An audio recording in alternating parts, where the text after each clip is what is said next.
The beat of the music. With intern Louie, that's this week's edition of Lola's Lowdown. Yeah, you say check back with these beers in about 4 months. See if they're still In the enjoying middle of the show. February. Let's see if they still love it. Have a great weekend, everybody. News 3 at 5 starts right after this. Wait.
Right now at 5, we're in the final days leading to the election. Why early voting is up in Dane County. As candidates make their final push to voters across Wisconsin, we're taking a closer look at the role women play in politics. And residents near McFarland say there are odor issues with the Dane County landfill. We'll tell you why. This is News 3 at 5. And thanks for staying with News 3. We are just 4 days from Election Day. Chances are you may have already cast your ballot. The number of early voters is reaching new highs in the state and right here in Dane County, both outpacing early turnout during the 2014 election. Our Keely Arthur joins us live from one of the busiest polling places. Keely? That's right. More than 71,000 people have already voted in Dane County. And I want you to check out this line here at Sequoia Library. We're counting about 24 people, and this is just on a Friday evening. On a weekday trip to the library, you can expect to hear lots of quiet and see lots of books, but things change in November. It's crazy in there. Sequoia Library is usually a popular spot for early voting, but that might be an understatement this year. This is the worst I've seen it. Normally, there's like 2 to 5 people, but today there's like 30 people in lines. Many people, it seems, are okay with the long lines and even longer wait times. Early voting totals in the state exceed what was seen during the last gubernatorial race in 2014, and the same is true in Dane County. According to the county clerk's office, 45,563 absentee ballots were cast overall in 2014. As of today, 71,264 have been returned countywide, with 2 days of early voting left to go. It's really strong. The numbers for a gubernatorial election are really high. So why the enthusiasm? County Clerk Scott McDonald says it's because of the interest in the race, but also the expanded ease to early vote. Having 16 sites in the city, lots of other communities have added hours. It's just much easier to vote early. If you'd like to do so, remember, today is the last day to register to vote early. Early voting continues through the weekend, and you can always register and vote same day, Tuesday, the 6th. I encourage everybody to go out there and vote. Vote for your candidate. And for anyone that may be turned off by this long line, it is going to be okay. The Dane County Clerk assured me that on Election Day, there's going to be far more polling places and places for people to help. So it's going to be quicker on Tuesday. Back to you. Yeah, don't let that discourage you. Keely Arthur reporting live. Keely, thanks. Governor Scott Walker has activated Wisconsin National Guard troops for Election Day, saying he wants the Guard's cybersecurity team ready to help election officials if needed. Election security has been a nationwide concern since Russian efforts in 2016 to target state networks. A Guard spokeswoman said the order will allow cybersecurity teams to deploy quickly if election clerks need that help. The candidates for U.S. Senate are giving their final pitches to voters around the state this weekend. And it is the first time the two major party nominees for Senate in Wisconsin are women, both of them. And Rose Schmidt explains the role that female voters and candidates are playing in politics. Rose. That's right. Well, more women than ever won major party primaries for Congress this year, giving them the chance to increase their numbers in office. Wisconsin is only one of a handful of states in the entire country with a Senate race featuring only female candidates in major parties. Republican Leah Vukmir and Democrat Tammy Baldwin are both acknowledging tonight how health care and the debate over pre-existing conditions is shaping their race. Oh, thank you. As Democrat Tammy Baldwin addresses the crowd at Monona Terrace, she highlights the Democratic women who took the stage before her, Tony Evers' wife Kathy and 77th Assembly District-elect Sheila Stubbs. This year, we are seeing women take on a very difficult climate and speak out. Big names are joining Baldwin on the campaign trail. The latest, Senator Elizabeth Warren of Massachusetts, who recounted the night Republicans tried to repeal the Affordable Care Act. Health care ultimately survived by one single vote. One single vote. You think the vote matters? You think who you've got matters? There it is. Baldwin's opponent, Leah Vukmir, has said she would be the deciding vote to strike down that law. People are scared.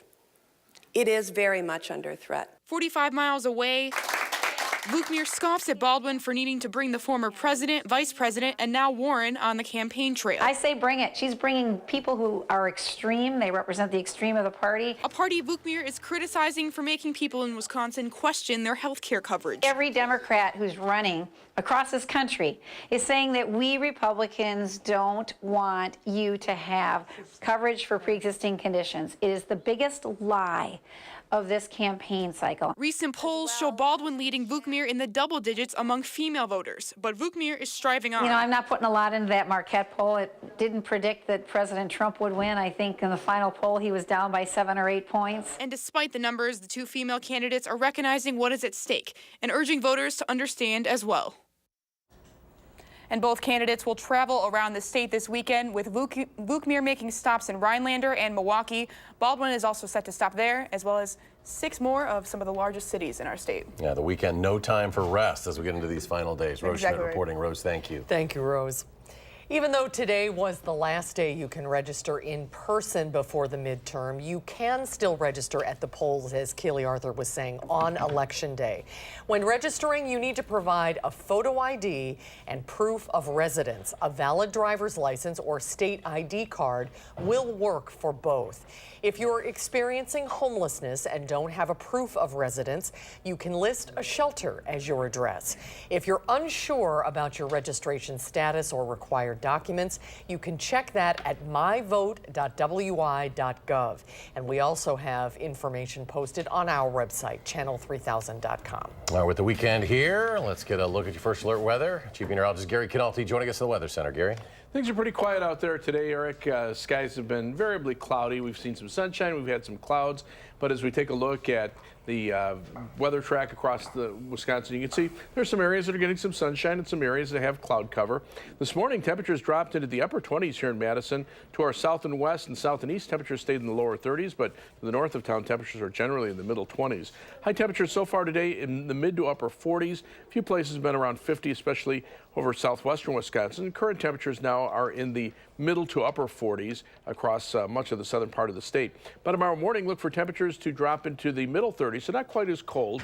We'll see mostly cloudy skies tomorrow with a chance of showers, especially later on in the afternoon. Our high temperature topping out at 48. That's your first alert forecast. Gary, thank you. The Dodge County Sheriff says a homicide suspect is in custody. But deputies are still not releasing the name of the suspect nor the victim, along with a lot of other details in this case. Amanda Quintana is in the newsroom with the latest. Amanda?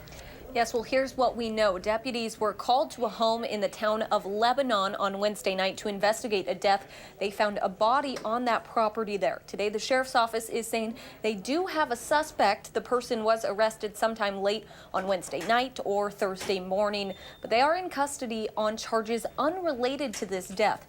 There are still a lot of unanswered questions here. The sheriff's office won't say what the suspect is being held for, how the victim is related to that home on Red Wing Road, if at all, or how long the body could have been there. There's a lot of investigation that still needs to go into this.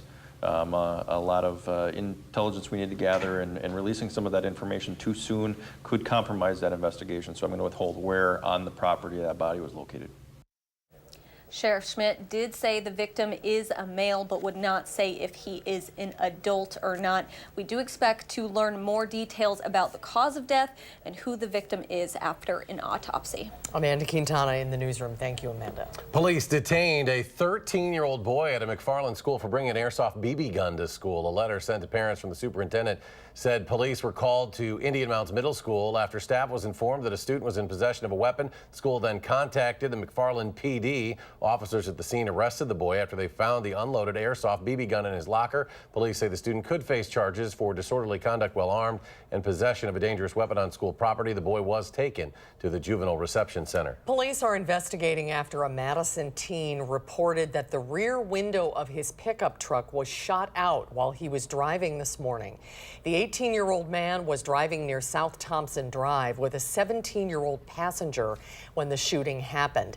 Detectives believe this was a targeted attack. There were no injuries as a result of the shooting, and there are no suspects in custody at this time, but police say the shooter was in an SUV. A confirmed case of a virus that hasn't been seen in Wisconsin in 37 years has now been reported. The Wisconsin Department of Health Services announced that a confirmed human case of St. Louis encephalitis virus, or SLEV, was reported in a resident in Dane County. SLEV, related to West Nile, it is spread to people through the bite of an infected mosquito, but it is not transmitted person to person. Health officials say most people infected with SLEV will not have any symptoms, but may develop fever, headache, nausea, and fatigue that lasts for a few days. There's no specific treatment for it other than to simply treat the symptoms. An abnormally wet fall has caused some odor issues to stem from the Dane County landfill. About a dozen complaints from residents in the McFarland area have prompted the landfill to implement new gas control mechanisms. Jamie Perez spoke with the Dane County Solid Waste Manager to find out when that odor will subside for these folks. Jamie.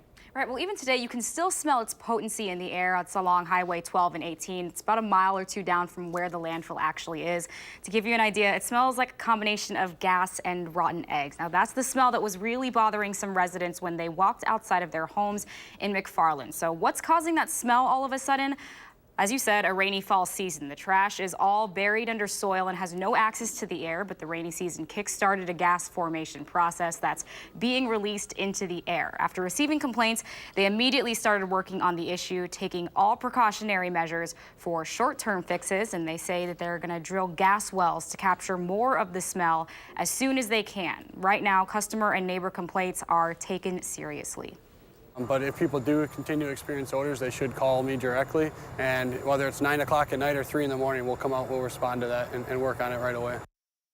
So if you're experiencing any other odor issues, we do have John's contact information. You can find that on our website at channel3000.com. Those gas wells will be going in the first week of December, which John says should take away the smell entirely. All right, good news. Jamie Perez reporting in studio. Jamie, thank you. There's more to come tonight at 5. When we come back, the president is continuing to talk about immigration, what he's saying about the caravan of immigrants making their way toward the United States. And the week closes on a down note on Wall Street. The Dow losing 110 points, the NASDAQ off 77. The S&P dropped 17. We'll be right back.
Immigration continues to be the president's main issue as he points to caravans of thousands of Central Americans making their way toward the U.S. The president has promised to sign an executive order to do away with the 14th Amendment's guarantee of birthright citizenship for the children of illegal immigrants born in the U.S. Yesterday, the president authorized the military to use deadly force against immigrants throwing rocks at them. Today, he is clarifying those comments. What they did to the Mexican military is a disgrace. They hit them with rocks. Some were very seriously injured, and they were throwing rocks in their face. They do that with us, they're going to be arrested. There's going to be problems. I didn't say shoot. I didn't say shoot. But they do that with us, they're going to be arrested for a long time. A new report says the president's deployment of troops to the U.S.-Mexico border could cost between $42 and $110 million. That's according to the Center for Strategic and Budgetary Assessments. Mail bomb suspect Cesar Sayoc will remain jailed and transferred to New York to face criminal charges. The 56-year-old is accused of sending 15 package bombs to prominent Democrats and critics of the president. He's expected to stand trial on 5 federal charges. Prosecutors say Sayoc began plotting this attack in July, searching for addresses of his targets online.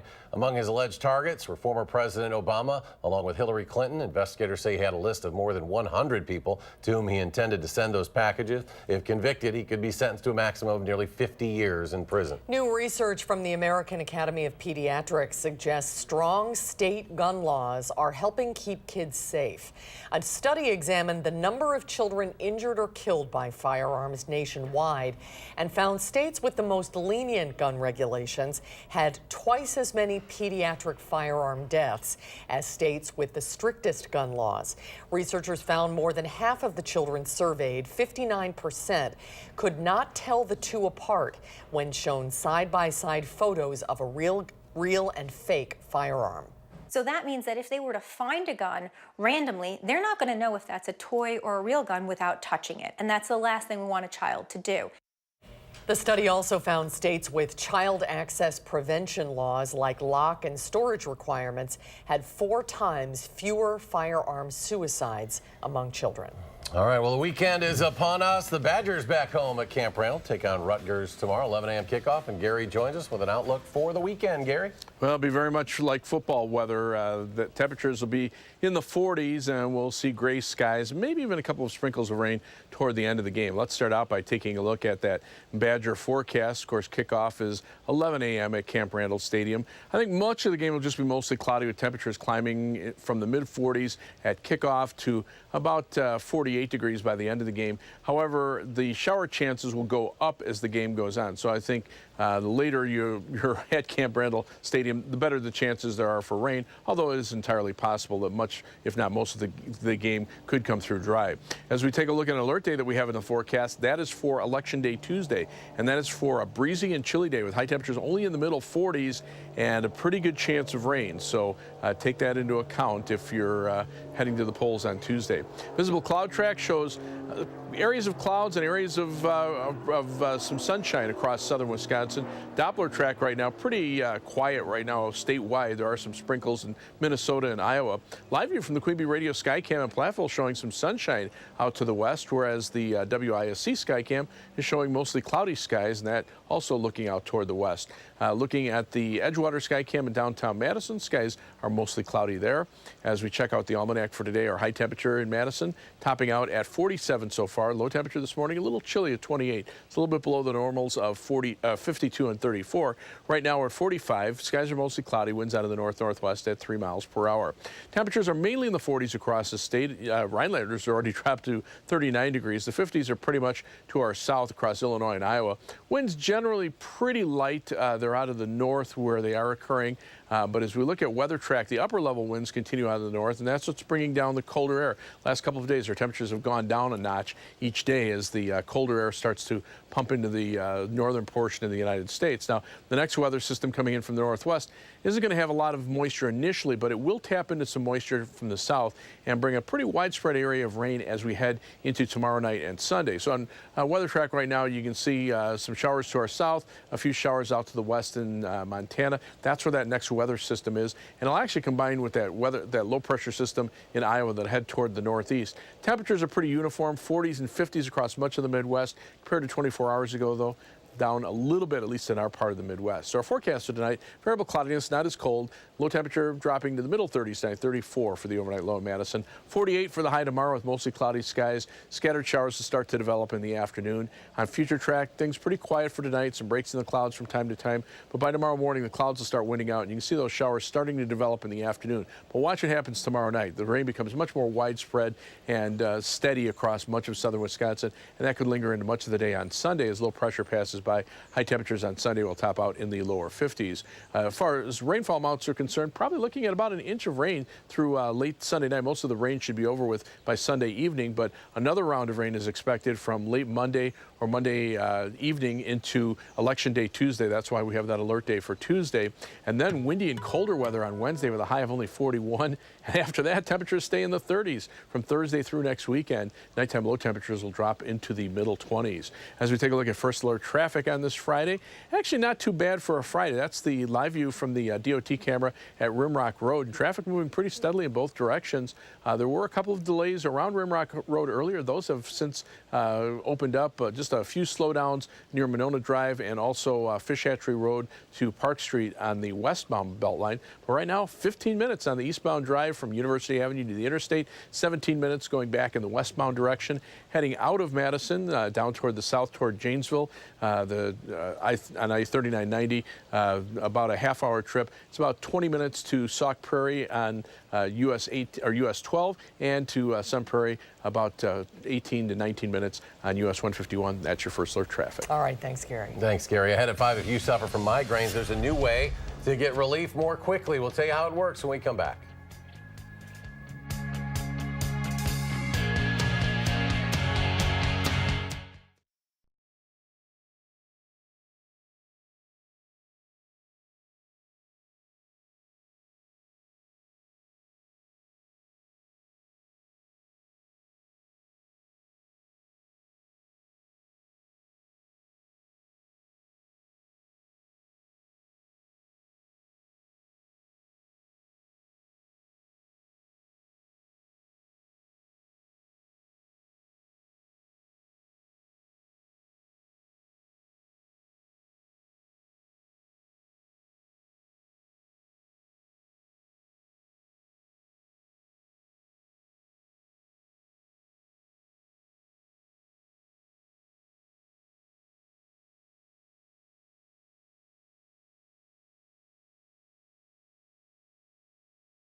For patients with migraines, it's often a waiting game, suffering through debilitating pain while the medication kicks in. Now researchers in Massachusetts are testing a new patch that could help patients get relief faster and with fewer side effects. Dr. Malika Marshall has more. Glenn Brown has been battling migraines since he was a teenager. A really bad throbbing headache. A lot of times it's like behind my eyes. Sometimes they're moderate, sometimes they're severe. Between work, house stuff, and the kids, life is busy. So if you have a migraine, you're kind of out of commission. With 3 or 4 attacks a month, the 49-year-old relies on oral migraine medication, which can take time to work. But then his doctor told him about an experimental patch that could provide relief quicker. A medication taken in tablet form doesn't really get absorbed well enough or rapidly enough to provide effective headache relief. This is the patch. Dr. Agilia Spearing shows us how the patch from Zisano Pharma works. The system uses tiny needles coated with medication to deliver a migraine drug right into the bloodstream. Once the patch is applied to the skin, these microneedles will penetrate the skin, generally not even deep enough to hit the nerve, so it's not a painful procedure, but deep enough to bring the medication into the circulation. Glenn has been using the patch for 6 months. He says it's providing relief in just 20 to 45 minutes, and he doesn't feel as sluggish. It makes a huge difference because then you can get back to your day, you can get back to whatever you're doing. So far, researchers say patients are tolerating the patch system well, and no serious side effects have been reported. Dr. Malika Marshall, CBS News, Watertown, Massachusetts. Let's stay with us. We'll have a final check of your weekend weather in just a moment.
Looks like a damp weekend on the way. Yeah, especially tomorrow night and Sunday. Right now, just kind of cool out there, cloudy, 45 right now in Madison, but tomorrow looking for a high of 48, best chances of rain in the afternoon.